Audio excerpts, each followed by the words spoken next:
Kepala Badan Pendapatan Daerah Kota Kupang Ari Wijana mengatakan secara umum telah dilakukan rasionalisasi, artinya seperti apa hasil atau proyeksi sisa 6 bulan ke depan.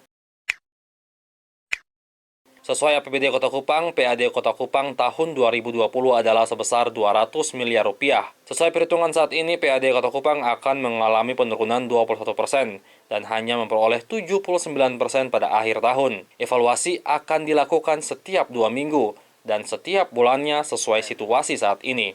Ari Wijana mengatakan akan tetap optimis memenuhi target yang ditetapkan, walaupun beberapa sumber pendapatan mengalami penurunan. Hingga saat ini baru 32% pendapatan asli daerah yang dihasilkan. Sekarang apakah ada masa transisi ataukah ada masa new normal langsung dibuka dan sebagainya, itu nanti kita lihat. Tapi prinsipnya kita sebagai pengelola pendapatan ya kita akan tetap berusaha untuk optimis untuk kita bisa memenuhi target yang sudah ditetapkan. Ya, ujung-ujungnya semua pasti tergantung daripada pandemi itu sendiri.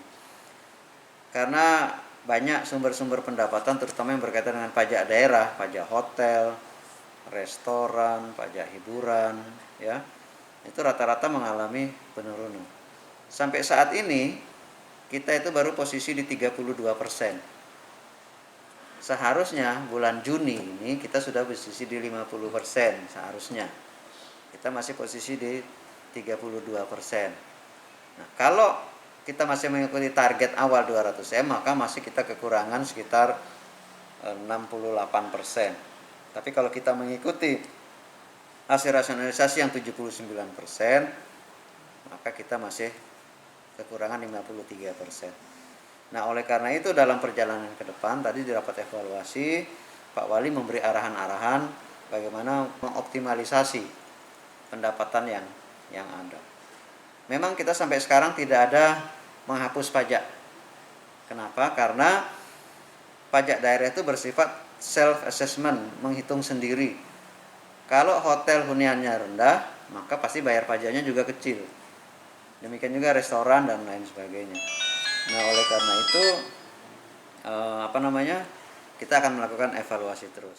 PAD Kota Kupang bersumber dari 7 jenis pajak daerah, yakni pajak hotel, restoran, hiburan, parkir, bumi bangunan, pajak penerangan jalan, dan bea perolehan hak atas tanah dan bangunan. Penerimaan pajak hiburan menjadi salah satu jenis penerimaan yang terpengaruh cukup drastis. Dari Januari hingga saat ini, baru 12% PAD pajak hiburan yang diperoleh. Sementara pajak hotel dan restoran masih eksis di posisi 48% dan 31%. Kita fokus ke yang memang bisa mendongkrak.